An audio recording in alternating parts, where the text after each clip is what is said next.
Hello and welcome back to the Pro Gamers, and today I'm going to be starting a brand new series called How to KSP, in which I basically just show people how to do KSP my way, which isn't always the best way, I guess, but it works most of the time.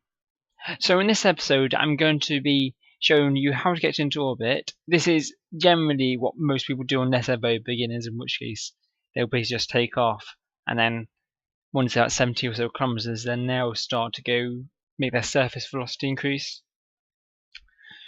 But this is how you should do it anyway, which includes a gravity turn. So basically, first off, throttle up, then you want to press T to turn on your SAS, which basically holds you point in the same direction. It basically just means that you don't need to continuously try and point at a certain point. So yeah. So when you're ready to take off, and by the way, this is a stock ship, so it's in the sandbox game. So as you can see now, I'm going straight up, and I will be doing that until I'm at 10 kilometers or thereabouts. It doesn't matter if you're a few hundred meters off either end, but try and be accurate, because you save more fuel. There was a good video put up by, I think it was Scott Manley, showing you the exact fuel differences. But then if you've got a heavier ship, then maybe when you want to start your gravity turn a bit later on, because yeah, you need to make sure you make it to your apparatus out in the atmosphere, I guess, because you don't want to end up in the atmosphere going down before you're in an orbit. So as you can see now, I've only got one more engine on the main section, and that will take me most of the way into orbit. Then it's going to be on this lander stage, which will get me the rest of the way. This ship is actually meant to go into, well, yeah, land on the Mon or Minmus. I don't know how you can do that. It might be able to. I've never tried. So now you can see I'm starting to do the gravity turn, and you want to turn not much. I tend to turn just a small bit at a time. This is quite an efficient ship by it being quite light and having an awful lot of thrust. So you can turn over a bit more. But in some ships which are very heavy, I tend to turn over even less. It doesn't hugely matter, just as long as you start your turning turn roughly this amount.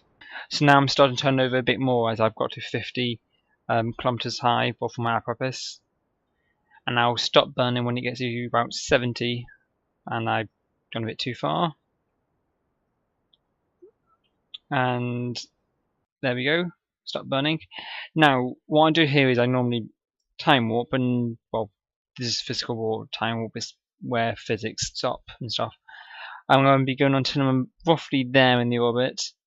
Then I'll be turning around. This is all because you can get the most out of your burn at the apparatus or periapsis.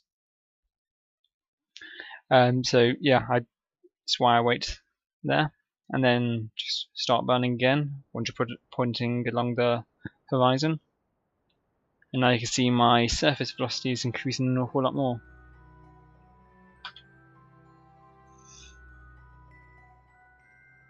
And the music kicks in when I'm at 70 kilometers high, so that's nice. Some nice music. So now you can see that my engines went out of fuel. This is what I was saying about, I don't know if this can actually make it to the Mon or to Minmus, which are the two moons around Kerbin.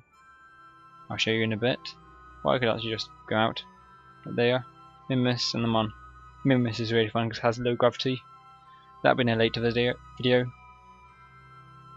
So you want to continuously adjust which direction you're pointing as the planet rotates. So now we're technically in an orbit, and what we're going to do is we're going to now time warp around here to the apparatus, so we can then get a more circular orbit. Okay, so now we're at the apparatus, we can now throttle up, and you can see that on the opposite side of the orbit, the periapsis is now increasing in height, and this one's still increasing a bit. So before the periapsis reaches where you are, you want to stop the burn, and now you can see that the orbits are within 3 kilometers, which is quite good, especially if this is your first orbit. So there you go. and we've got most of this tank remaining. It might be able to get to the Mon. It might, maybe.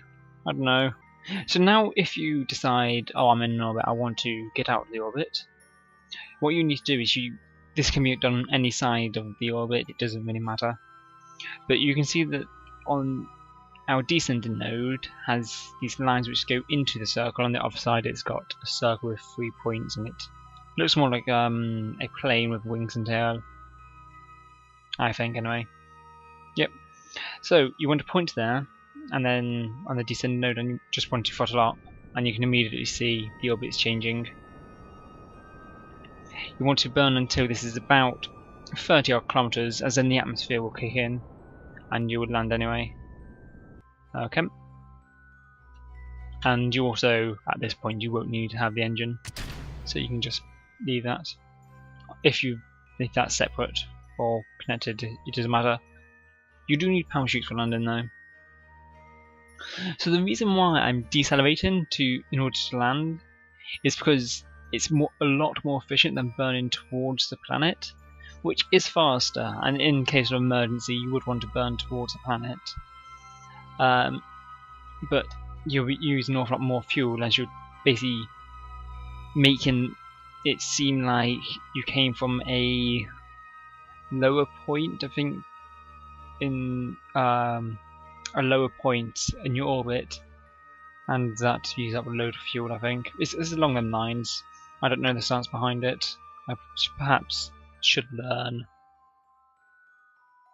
Okay, so you can time warp until you're in the atmosphere,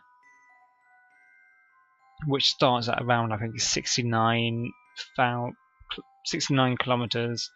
I was about to say 69,000 kilometers then. 69 kilometers, 995 meters, something like that. Or at least it's close. It's been a few hundred meters, but it's not exactly 70 kilometers. It's just, yeah, it's easy just to say that. So you can now admire the beautiful scenery of Kerbin and this huge meteor crater. I've never actually been here. I perhaps should fly here at some point. I wonder if there's anything here. I don't know much about the Easter eggs. So if you're wondering why I've got this here, and you may not have this in your game if you're playing on a stock game, this is a mod called Kerbal Alarm Clock. It's one of the 2 mods I've got. The other one is a camera thing, which I'm using at the moment for something I'm doing in the channel. So now, okay, that was weird. So now I've got a bit further into the atmosphere, and if you start to look at this, you can see that now my orbit is starting to change. It's not doing a lot at the moment, apart from this is now almost reaching the surface. And I clicked out of KSP. Yeah. Okay, so there's no re-entry effects yet. So you can definitely tell I'm about to go. I'm going to land somewhere. I'm hoping it's not going to be in the water, as for some reason with this game, water landings you expect it to be softer, but it tends to destroy stuff, so you get more chance of survival landing on land. Yeah, I'm going to overshoot it by some distance. You don't actually have SAS on at this point, because the atmosphere will automatically rotate you. As you can see that it rotates the cockpit, so it's this point getting the brunt of the heat.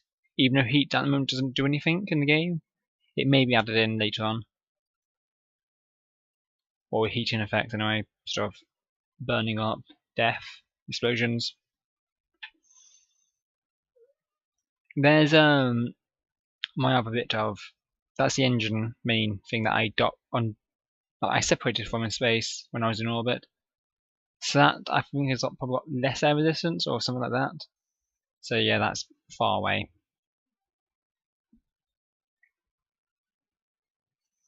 So we're probably going to be landing in water. And now you can see that we're now in a ballistic arc, I think it's called. Yeah, probably ballistic arc. And yes, I'm starting at the entry effects. Okay. The amazing re-entry effects. These are really nice that they added these in. I don't think they affect the performance of the game much. it'd probably only be frames per second, so unless you're running at 2 frames per second, it won't be too bad. I've luckily got a very nice graphics card in my computer, so it doesn't affect me. So we're now at such a velocity and height, and there's no more re-entry effect. Actually, no, there are. That I would say this is about the point where you would want to open out the parachute. Just you could open it out further out or above, or even in space, it would still work. It's just that, well, it doesn't open immediately, and it looks a bit weird, as you think it would burn up or whatever, or break off and stuff. So yeah, I tend to open it later on anyway. Unless I'm on another planet, in which case it just does slow you down quite a lot, especially on a planet like Duna, which has less atmosphere than Kerbin. So our parachute has now opened, and you can see that we've now dropped to 8.9 meters a second. This is about the fastest you would want to be going to land. If you're on a large ship, then and landing in water, then you want to be probably slower, as what tends to happen is the bottom of the ship will survive, but the crew capsule, which tends to be at the top of the ship, will break off as the ship then will fall over in water, and it gains a lot more velocity. And splashdown. Not bad. Now we can get out Jebediah. And let's see, can he actually find what's happened? So in the end, my game crashed. I don't really know why, but yeah, it happens. So yeah, thank you for watching this video. If you liked the video, please like it. If you've got a question, leave the question in the description and I'll try to get back to you. And if you want to see any more of my videos, subscribe to the channel.